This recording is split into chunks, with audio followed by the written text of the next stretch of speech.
안녕하십니까. 삼성선물 리서치팀에서 원자재를 맡고 있는 김광래입니다.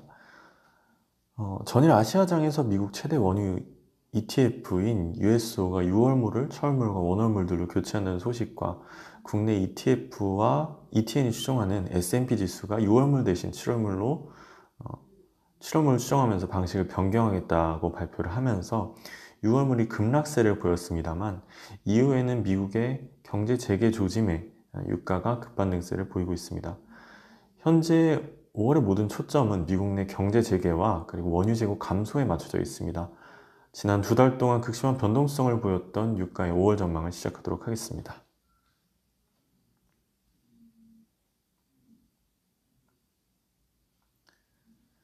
미국과 유럽의 코로나19 확산에 따른 사회적 거리두기와 그리고 항공유 수요 급감으로 원유 수요의 약 30%가량이 감소할 것이라는 우려가 대두되었고요.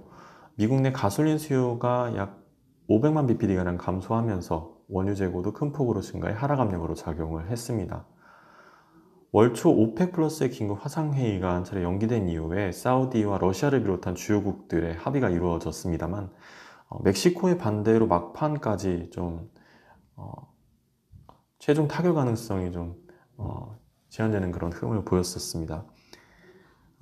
다만 시장은 역대 최대 규모의 감산 합의에도 불구하고 당장 코로나19 확산에 따른 수요 감소에 비해서 훨씬 못 미치는 수준이라는 인식이 좀 유가의 하락 압력으로 작용을 했고요.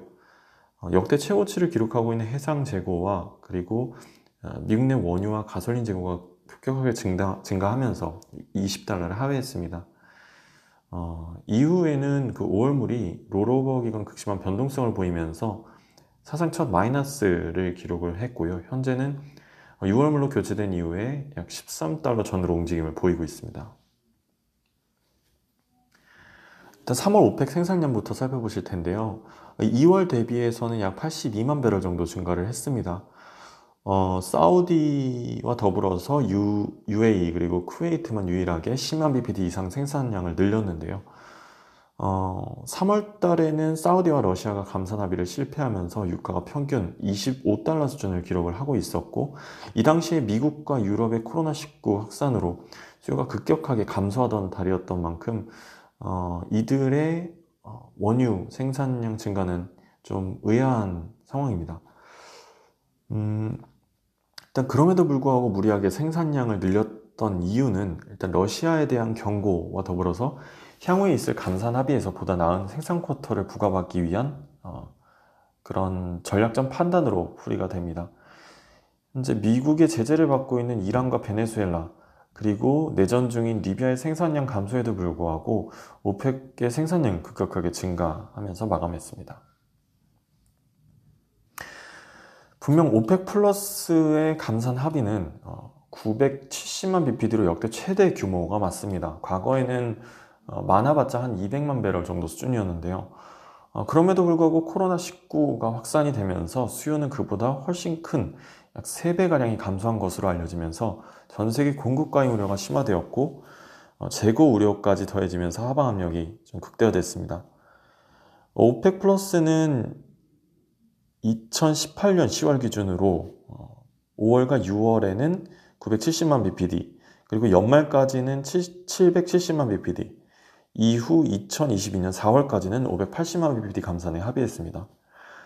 다만 사우디와 러시아는 2018년 10월을 기준으로 삼는 대신에 1100만 bpd라는 절대값을 기준으로 각각 849만 bpd 생산을 줄이는 데 합의를 했고요. 이 둘의 감산 합의 규모는 총 500만 bpd입니다. 또한 이미 생산에 극심한 어려움을 겪고 있는 리비아와 이란 그리고 베네수엘라는 이번 감산 합의에서 면제가 되었고요. 멕시코는 막판 합의 거부를 하면서 아예 결렬된 위기에 놓이다가 막판에 겨우 합의에 도달을 했습니다. 멕시코는 어떻게 이토록 저유가 상황에서도 고자세를 유지하면서 협상을 유리하게 이끌어 나갈 수 있었을까요? 그 이유는 멕시코가 수십 년간 실행해온 풋옵션 해지 때문입니다. 풋옵션을 일종의 보험 형태로 매년 사들어왔던 러시아는 이번처럼 급격한 유가 하락이 있을 때 손실을 보전, 오히려 혹은 오히려 그 이상으로 수익을 내는 그런 상황이 발생을 하게 만들었습니다. 이번에도 멕시코는 평균 약 49달러의 풋옵션을 매수를 꾸준하게 했는데요. 결과적으로 약 68억 달러의 수익을 안겨준 것으로 알려졌습니다. 이러한 상황 때문에 러시아는 굳이 급격하게 감산을 단행할 이유가 없었던 셈인 거죠. 최근 수년간 오펙 플러스의 감산 합의 시에 자주 애용되었던 그런 눈속임이 이번에도 반복이 됐습니다. 그러니까 오펙 플러스는 통상 그 감산 합의 기준달을 10월로 정하고 1월부터 감산을 시작을 해왔는데요. 10월까지 생산량을 급격하게 늘린 다음에 그때를 기점으로 감산 규모를 시장에 홍보하는 시기입니다. 이번에도 마찬가지였는데요. 전 세계 10%에 달하는 감산 규모라고 홍보를 하고 있지만 현재 대비 970만 배럴 감산이 아니라 무려 1년 반 전인 2018년 10월 기준인 것입니다. 그러니까 3월 달에 오펙 생산량은 감산 기준 월인 2018년 10월보다 무려 500만 bpd가 적습니다. 그러니까 이는 현재 감산 면제 대상인 리비아와 베네수엘라 그리고 이란의 생산 감산분을 감안해도 여전히 많은 수치입니다. 이러한 상황은 러시아를 포함한 비오펙국들도 다르지 않은데요. 이들 또한 이러한 꼼수를 통해서 약 최소 100만 bpd가량의 차이를 보이고 있습니다. 또한 앞서 언급드린 대로 사우디는 감산 기준을 1100만 배럴로 기존 2018년 10월 대비해 많은 양을 기준으로 받았고요.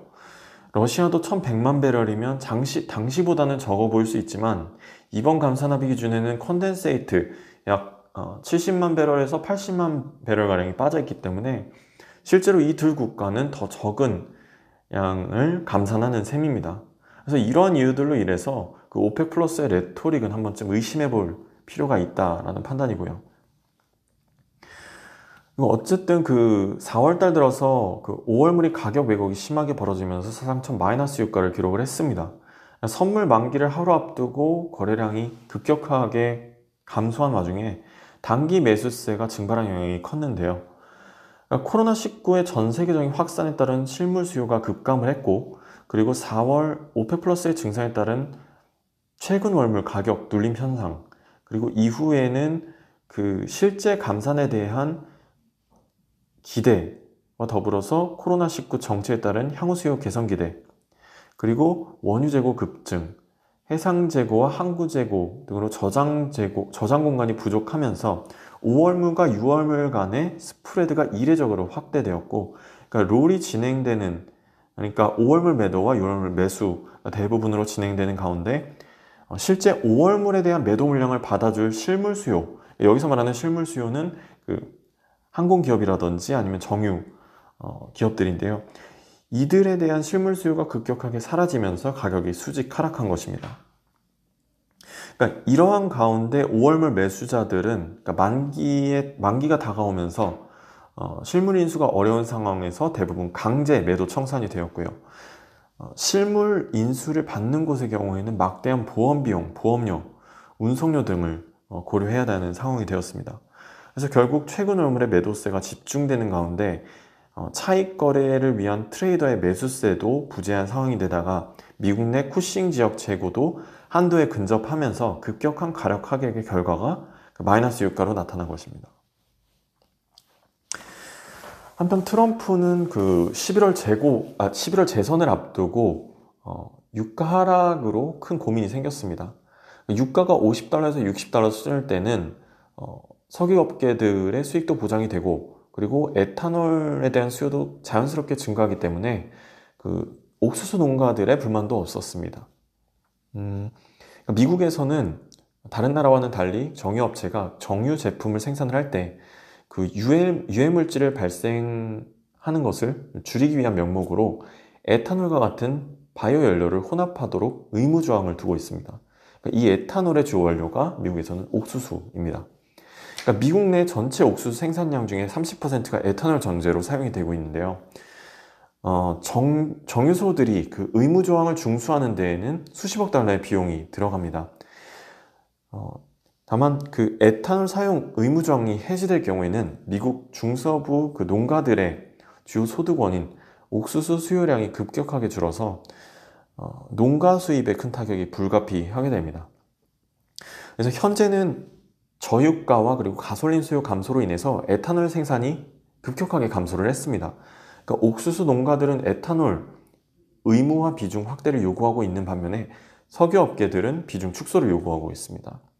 그러니까 트럼프의 주요 정치적 기반인 정유업체와 옥수수 농가의 갈등을 해결하기 위해서는 적정 수준의 유가가 유지된 채 에탄올 의무 조항을 유지하는 것입니다. 다만 지금 현재로서는 코로나19 사태에 따른 수요 감소로 유가 상승 상황이 좀 여의치 않은 그런 흐름입니다.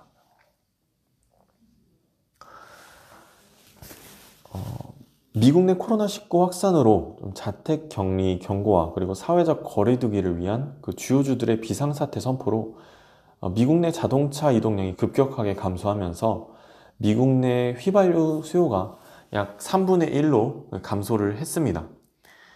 미국 내 트래픽 집계 사이트에 따르면 미국 내 그 코로나19 확산세가 두드러지기 시작한 시점부터 자동차 이용량이 급격하게 감소를 했는데요. 계절적으로는 3월부터 미국 내 자동차 이용량이 가장 많은 성수기임에도 불구하고 이용량이 무려 2월 대비해서 40%나 감소하면서 휘발유 관련 수요가 급격하게 감소했습니다. 특히 캘리포니아나 텍사스 그리고 플로리다, 뉴욕, 펜실베니아 등 그 자동차 이동량이 많은 주들을 중심으로 감소를 했습니다. 미국 내 원유 재고는 5년 평균 대비 약 5천만 배럴 정도 높은 수준입니다. 그 원인은 전 세계 수요 감소도 있지만 특히 미국의 수출이 감소한 영향과 그리고 미국 내 국내 수요 부진 영향이 더욱 큽니다. 7년 내 가장 큰 규모로 전 세계 정유시설이 약 1000만 bpd가량 가동이 중단이 이루어지고 있고요. 그리고 이 중 미국 비중이 50%를 차지를 하고 있습니다. 특히 그 전 세계적으로 계절적인 비수기인 10월이 아닌 드라이빙 시즌에 이 정도의 규모의 감산 중단은 주목할 필요가 있고요. 당장 5월부터 오펙 플러스가 감산을 시작을 하고 있고 그리고 극도의 저유가로 인해서 미국과 캐나다를 비롯해서 남미 그리고 유럽 등지의 원유 생산 기업들이 생산을 좀 감소를 하고 있는 그런 상황입니다. 일단 미국만 하더라도 매주 수십 기씩 니그스가 줄면서 2016년 이후 최저치를 기록을 했고요. 코로나 이전의 50% 수준, 378기를 가동을 하고 있어서 향후 신규 유정 완공수 감소에 따른 생산 감소는 불가피할 전망입니다.